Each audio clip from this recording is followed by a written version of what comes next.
네, 한번 발을 들인 마약의 늪을 빠져나오기 힘들었던 것일까요? 필로폰을 투약했다가 집행유예를 선고받았던 탤런트 김성미 씨가 또다시 마약 투약 혐의로 체포가 됐습니다. 집행유예 기간 중에 검거된 만큼 가중처벌 가능성도 높아 보이는데요. 네, 한편 연예인들에게 마약만큼 독이 되는 악성 루머가 최근 연예계를 뒤흔들고 있습니다. 이혼 소송에 들어간 김동성 씨를 둘러싼 루머부터 이 스타들의 대처법까지 오늘 브런치 이슈에서 짚어보겠습니다. 네, 오늘 김헌식 문화평론가 나와주셨습니다. 안녕하세요. 네, 안녕하십니까. 이 탤런트 김성민 씨가 마약 투약 혐의로 경찰에 체포됐는데 지금까지 드러난 상황 설명을 좀 해주시죠. 네, 그렇습니다. 경찰도 사실 깜짝 놀랐다 이렇게 얘기를 했는데요. 왜냐하면 이제 인터넷을 통해서 이제 마약을 판매하는 판매책을 이제 잡아서 그 리스트를 보니까 거기에 김성미 씨 이름을 발견을 했다라는 것이죠. 네. 그래서 대부분 보면 전에는 이제 아는 사람을 통하거나 이제 은밀한 어떤 뭐 유흥업소를 통해서 대개 이런 마약들을 판매하게 되는데 인터넷 공간상에서 판매를 했다는 점, 그리고 그 마약 투여 사실에 대해서 김성미 씨가 일단 인정을 했고요. 예. 또 구속영장을 청구할 것으로 이렇게 보여지고 있습니다. 특히 이번이 처음이 아니라서 더 충격을 주는 것 같아요.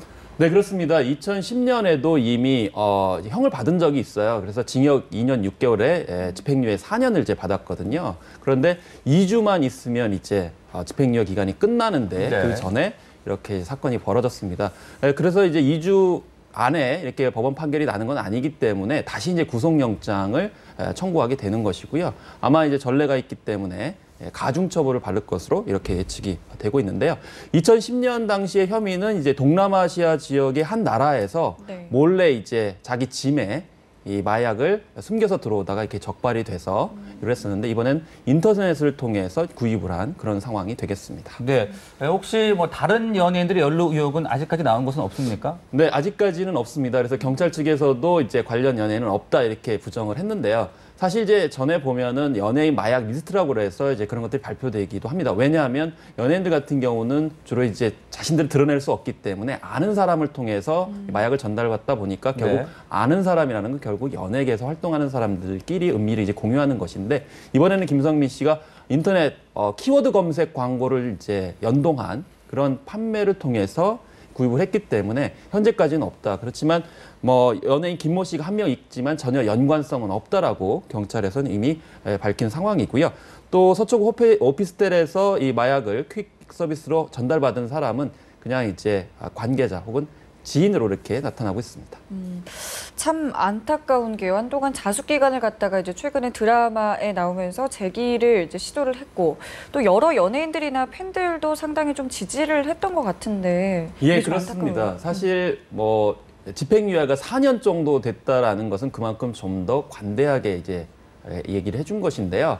그래서 이제 2012년에 드라마 우리가 결혼할 수 있을까라고 하는 작품을 통해서 복귀를 했습니다. 그러니까 형을 받고 한 2년 만에 복귀를 이제 했고 그 뒤에 뭐 삼총사라든지 뭐 택시를 통해서 자기의 입장이나 뭐 이런 걸 밝히면서 활동을 많이 했거든요. 네. 그리고 택시에서는 이게 택시라는 프로그램 자체가 이제 택시를 타면서 그 안에서 이제 토크를 이제 하는 그런 프로그램인데 거기에서 현재 많이 반성을 하고 있고 또 아내와의 어떤 비밀 결혼 등 인간적인 면모들을 많이 보여주면서 이제는 마약을 더 이상 투여하지 않고 있다는 점을 강조했었는데 그런 점들이 이제 허위로 드러나는 것으로 이렇게 밝혀져서 이번에 또 이렇게 또 더 불신을 낳게 되는 그런 상황이 됐습니다. 네, 참 이 마약의 유혹을 떨쳐내기가 참 힘든 걸까요? 이렇게 두 번, 세 번 적발되는 사람들도 적지 않은 것 같습니다. 네, 뭐 대표적으로 이제 뭐 조덕배 씨가 최근에 작년에 이제 마약 때문에 지금 현재 구치소에 이제 수감이 되고 있고요. 또 항소심에서 이제 징역 8호를 선고받았던 이제 그런 차원입니다. 가수 전인권 씨 같은 경우는 뭐 마약 사건이라든지 또 대마초 혐의에 있어서 수차례 이렇게 또 혐의를 받고 있는데 고 듀크의 김준 씨 같은 경우에도 2009년에 2번 정도 이렇게 발각이 됐던 그런 사안이기도 했었죠. 그래서 마약이라는 게 한 번 빠지게 되면 또 헤어나기 힘든 측면이 있고 또 연예인의 속성상 스트레스 많이 받는 측면이 있는 반면에 또 한편으로는 마약이 판매책들이 항상 접근을 해온다는 것이죠. 거꾸로 마약을 한번 손을 대게 되면 그걸 끊기 힘들기 때문에 계속 유혹에 노출이 되다 보니까 결국에는 연예인 자신들에게만 비판을 하는 것보다는 그들 환경들을 어떻게 좀 해소할 수 네. 있는 조치들도 필요하다고 저는 생각이 듭니다. 네. 이번에는 마약만큼이나 좀 독이 되는 악성 루머를 짚어보도록 하겠습니다. 먼저 배우 소유진 씨의 남편이죠. 요리 연구가 백종원 씨가 뜬금없이 이 친일파 후손 루머에 휩싸였는데 어떤 내용인가요? 네, 그렇습니다. 그래서 이제 박정희 대통령 시절에 네. 이 장관까지 지냈던 할아버지가 사실 이제 친일파였고 또 친일파의 인맥을 통해 가지고 사회적으로 성공한 것 아니냐 이런 이제 지적들이 나오고 있고요. 특히 이제 할아버지가 사학재단을 이제 설립을 하면서 그 과정에서 어떤 정치권이라든지 권력층의 비호를 받으면서 성장한 것 아니냐 뭐 이런 내용이 대체적으로 됐습니다. 그래서 친일파 후손이라는 건 루머에 불과하고요. 사학재단을 설립한 것은 맞다 이렇게 일단 얘기하고 있는 상황입니다. 사실 친일파들도 굉장히 민감한데 예전에 이제 이지아 씨 같은 경우에도 할아버지가 뭐 친일파라는 어떤 그런 이야기가 나오면서 곤혹을 치른 바가 있었는데요. 그래서 이 한국에서는 친일파에 관련돼서 좀 루머가 많은데 요즘에 이제 백종원 씨가 많은 프로그램에서 지금 네. 최고의 인기 가도를 달리고 있거든요. 요즘에 이제 트렌드가 쿡방인데 그런 요리 프로그램에서 인기가 있다 보니까 이런 루머에 시달리고 있는 것으로 이렇게 나타나고 있습니다. 근데 이 루머에 대한 어떤 조치가 상당히 좀 빨랐던 것 같아요. 네, 그렇습니다. 요즘에는 주로 이렇게 즉각적으로 대처하는 것이 연예인이나 유명인들의 그런 대응 방안이거든요. 네. 그런 점에서 강력하게 법적으로 대응하겠다 이렇게 초기 진화에 나서고 있는 상황입니다. 네, 그런가 하면 쇼트트랙 영웅이었죠. 김동성 씨, 최근 이혼 소송을 진행 중인 것으로 알려지고 있는데요. 최근까지도 사이가 상당히 좋았던 것으로 전해졌는데 어떻게 된 겁니까? 사실 그렇습니다. 2달 전까지만 해도 뭐 리마인딩 웨딩이라고 해가지고 다시 이제 부부 관계가 좋아지는 건 뭐 충분히 이해할 수 있었고요. 네. 그리고 현재는 뭐 이혼 소송뿐만이 아니고 양육권에 관련해서도 재판이 진행 중이라고 얘기하는데 11년 만에 이혼 절차에 들어가는 것으로 이렇게 나타나고 있는 상황입니다. 그 이혼 사유가 아직 밝혀지지는 않았잖아요. 근데 이 김동성 씨를 둘러싼 루머 때문이다라는 얘기도 있던데 이건 어떤 내용인가요? 근데 10년 전에 톱 배우와 이제 불륜설이 계속 제기가 됐었고요. 그런 것이 부부 사이에서 좀 발목을 잡은 것이 아니냐 이렇게 이야기가 되고 있는데 김동성 씨 본인은 여배우와의 불륜은 없다라고 수차례 얘기를 한 그런 이제 이야기죠. 네. 그 루머인지 징크스인지는 모르겠는데요. 이 김동성 씨 외에도 무려 7쌍의 커플이 한 프로그램에 나와가지고 네.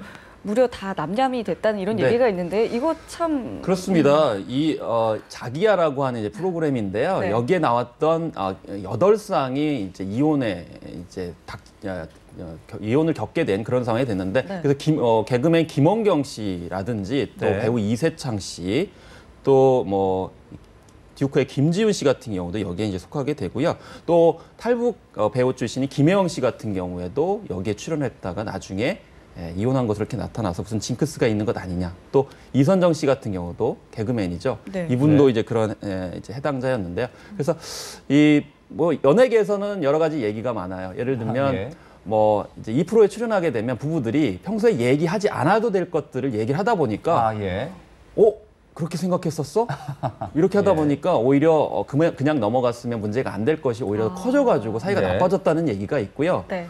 또 소위 말하는 쇼윈도 부부라고 그러죠. 겉으로는 굉장히 잘 사는 것처럼 보여주려고 이제 사는데, 출연한 거네요. 네, 근데 사실은 그 안에는 그렇지 않아서 결국에는 이 프로그램 출연 후에도 별다른 이제 진전이 없어가지고 네. 이제 이혼하게 되는. 그래서 자기야라는 프로그램들이 원래 부부간의 속사정을 얘기하면서 뭔가 잘해보려고 하거나 이제 우린 그렇지 않다라는 어떤 루머들을 타개하려고 원래는 출연을 했었는데. 결국에는 해법을 찾지 못하고 네네. 이제 이혼하게 되는 그런 어떤 프로그램의 성격을 갖게 되면서 이게 과학적 근거는 없습니다만은 결과적으로는 8쌍이 여기에 출연했다가 이혼하게 되는 그런 상황이 돼버렸습니다. 그렇군요. 자, 그리고 이 이태임 씨 일명 찌라시를 통해서 욕설 내용에 대한 악성 루머가 커진 바 있는데요. 이렇게 섹시 여성 스타들에 대한 루머가 확산되는 경우가 종종 있는 것 같습니다. 네, 그렇습니다. 요즘에 뭐 잘 나가는 EXID의 한이의 경우에는 뭐 팀 내 왕따설뿐만이 아니고 유부남과 불륜설을 뭐 이렇게 가지고 있는 그런 사례였기도 했었고요. 포미닛의 현아는 같은 경우는 이제 누드 사진이 이제 우리 돌았었는데 그게 이제 합성 사진으로 밝혀지긴 했는데 그 전에 뭐 다른 아이돌 그룹 멤버의 뭐 휴대전화에서 흘러나왔다 뭐 이런 루머가 나오면서 또 이제 눈길을 끌기도 했었고 섹시스타 이제 강예빈 씨 같은 경우에도 이제 권상우 씨와 불륜 중인 것으로 이렇게 루머가 흘러나와서 곤혹을 치르기도 했습니다. 뭐 이효리 씨 같은 경우는 가수 B 씨가 생방송 라디오 연결 중에 뭐 이효리 씨랑 잤다 뭐 이런 어떤 루머가 나오게 되면 사실이 네. 아닌 것으로 밝혀졌지만 그래서 주로 이렇게 섹시스타들을 중심으로 해가지고 루머들이 가장 많이 나오고 있는 상황이죠. 근데 지금 이 루머를 좀 들어보니까요, 다 어떤 좀 성에 관련된, 그러니까 뭐 연애라던가 결혼 이런 부분에서의 어떤 루머가 좀 많은 것 같네요. 네, 그렇습니다. 일단 뭐 몇 가지 특징이 있는데요. 첫 번째는 섹시스타인 경우에 이런 루머들이 굉장히 더 많다라는 것이고요. 네. 섹시스타라 하더라도 주로 여성들에게 초점이 많이 맞춰져 있다는 그런 점에서 것 봤을 같아요. 때 루머의 그런 피해자가 여성들에 좀 초점이 많이 맞춰져 있지 않을까라는 생각이 들고 또 이제 대개 뭐 남자는 기혼자, 여자는 그렇지 않은 경우 뭐 이런 식으로 주로 많이 등장하고 있는 또 패턴들이 있습니다. 네, 앞서도 잠깐 이야기를 하셨습니다만 이런 루머에 대처하는 연예인들의 자세 어떤 좀 변화가 있는 겁니까? 네, 예전에는 루머가 나오게 되면 대부분 노코멘트, 그러니까 묵묵부답, 반항하지 않는 것이 오히려 더 좋은 것으로 인식이 됐습니다. 왜냐하면 뭐 괜히 이야기를 뭐 했다가 오히려 역효과가 날 수 있기 때문인데요. 그래서 적극적으로 방어하는 것이 오히려 더 이제 역효과가 나타나기 때문에 대부분은 다 그냥 묵묵부답이었고요. 네. 뭐 간혹 가다가 뭐 적극적으로 뭐 강부자 씨 같은 경우는 워낙 그 마담뚜 같은 그런 루머들이 많았기 때문에 적극적으로 했지만 대체적으로 그러다가 이제 2006년에 김태희 씨가 연예계에서는 좀 획기적인 이제 조치를 하게 됩니다. 2006년에 김태희 씨 같은 경우는 결혼식 루머가 돌았어요. 그래서 아는 지인이 결혼식에 이제 김태희 씨 결혼식에 갔다. 그래서 비밀리에 결혼했다. 그런데 알고 봤더니 구체적이네요. 네. 모든 사람들이 다 그렇게 얘기했어요. 아는 지인이 결혼식에 갔다. 알고 봤더니 이게 인터넷을 통해서 아는 사람인 거죠. 그래서 실제로는 김태희 씨는 결혼한 적이 없고요. 그걸 다 고소했어요. 네티즌들 다 고소를 했고요. 그런 다음에 처벌을 원하지 않는다라고 하면서 이제 용서를 해주는 그런 패턴을 갔는데 그 뒤에 그것을 이어받아서 고소영 씨도 재벌 2세와 불륜설을 얘기하는 그런 네티즌 또 16명을 고소해서 이제 벌금까지 추징하게 만들었는데 또 유예를 해주고 용서를 해줬어요. 네. 그런 식의 패턴이 이제 많이 이루어지게 됐는데 최근에 박혜진 씨 같은 경우에는 고소를 하고요. 나중에 사회봉사 명령을 받은 이 악플러들과 함께 봉사를 같이 했어요. 그러니까 네. 악플러들이 더 괴로운 거예요. 그래서 그런 식으로 요즘에는 좀 초기 진화, 또 적극적으로 그렇지만 반드시 처벌을 원하는 건 아니다라는 식으로 좀 상징적인 효과들을 주는 형태로 연예인들의 대처 방법이 좀 적극적으로 변하고 있다라고 말씀드릴 수가 있겠습니다. 네, 알겠습니다. 오늘 말씀은 저희 여기까지 듣겠습니다. 감사합니다. 고맙습니다. 감사합니다.